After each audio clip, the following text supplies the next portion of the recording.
I'm back. So today's vlog, magluluto na naman ng person ng baboy. Buto-buto ko guys, baboy. Basta doon yung makasay ko ng pangalan. Ano ulit tawag ka ron, be? Ha? Paras.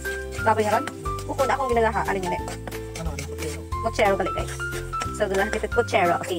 Siyempre, gusto na nito nagbawang sibuyas pag everything. Kung ito na ito, we're gonna wait it until it turns into brown. So guys, nag-brown yung mau. Butang mo natin dito. Baboy. So dahil rato niya baboy guys. Siyempre, butang natin. As you can see, ito yung baboy. Baboy na parang ano, corn. Bago bahon. Tinaga ko na magaha guys. Isa-gisa ko na natin hasta magaha imaw, okay? You follow my instructions so that you know how to cook this. Siyempre, kung magsala ka karon guys, mukulit perfect yung lahat. Dapat. Pareho ka. Charot! So, gina-wait it until it turns into brown yung naduwa ng blood sama na. Habang kahuat kita nga maghaharo atin niya. Siyempre, pabukalan natin mo kasi ito, ano mo guys, kapi-kapi muna ang first honest. Ngayon natin atin niya, baboy. So, butangan niya natin ingat. Isang kabaso nga ito, depende kino kung maunot ka ba yung nasabaw. Siyempre, gusto ko dewang kabaso. Okay. Okay. Sa bilog pa nga baso, para dewang kabaso mo. Hindi, isang baso ito nga lang tama. Doon medyo ginawunod yun ako sa bao. At pabukalan naman natin para masaya ang kanyang buhay. At takpan natin. O, di ba, rotakop? O, di ba, rotakop galangoy?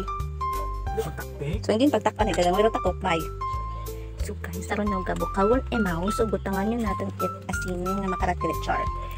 Tiplahan nyo natin guys. Datan nga sinabawan. Sinabawan yung baboy pubo. Pochero guys. Come on. Tugangan lang later. Bitchin ha. Ajinomoto baka naman. Ay, bukol ko hindi. Part 2 guys. Uman.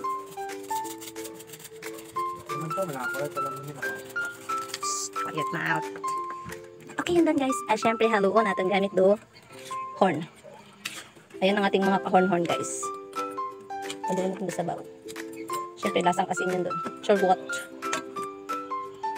Lasang bak. Boy, baboy gali baboy. Pabukalan natin guys. Salita natin sang correct. Guys, tugangan pag natin magic sarap. Paging masarap ang kanyang buhay. Magic sarap, baka naman. So waiting naman kita guys na magbukaw-bukaw. Ay, nagbukaw niya may papain muna. So pabukaw natin matmayad para maganda ma-absorb na naroan ng planet Namek. So mainam mo naman. Kita it kape. Okay. So guys, nagbukaw mundo aton nga baboy. Siyempre butang natin datong gulay. Ano na mabuhay magaha? Siyempre do patatas. Bukaw niya ni. Butang natin do patatas guys. Di ba? Wa pa nagsanto. Patatas muna ang ating pangalagay. Kasi nga matagal siyang mahorn-horn. Butang natin. Nagsaluhan. Pinugon doon, mga patatas na small. Siyempre, paunahon na rin natin doon patatas. Sunod natin butang doon repolyo. Wakita it saging. Manami ko may saging na guys. Ito repolyo guys, ito pabo. Wala 2 kilo guys, size 5 malang. Kaya nagbakal ako, isang bilog. Siyempre, 29 pesos sa taon guys. Makawata ka mo sa tindahan.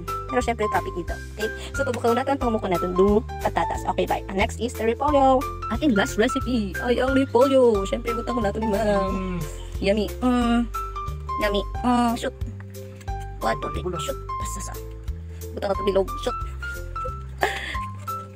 Shoot. Butang natin repolyo guys. Ay, puti ka. Bilog ka ron. Babong repolyo.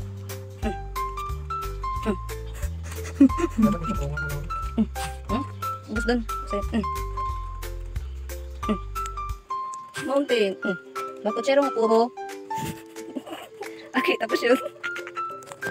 Dahil na ito puchero guys. Puchero nga po abong repolyo. Puchero nga po repolyo. Okay. Okay. Hugatan lang natin mga magbukal and ready to eat yun guys. Diba? So, kung gusto niyo pa magkantig magaha, tiin niyo lang ako. Charot. Ubusan na ito guys dugulay para mag-be healthy living ang mga person. Kailangan natin kumain ng mga healthy na yan. Para maging matalino ang iyong puso. Hindi ka na umilig sa maring tao. Yan ang ka-spy. Yum, yum, yum, yum, yum, yum, yum, yum, yum, yum, yum, yum, yum. And may daw magaha, no? Bye.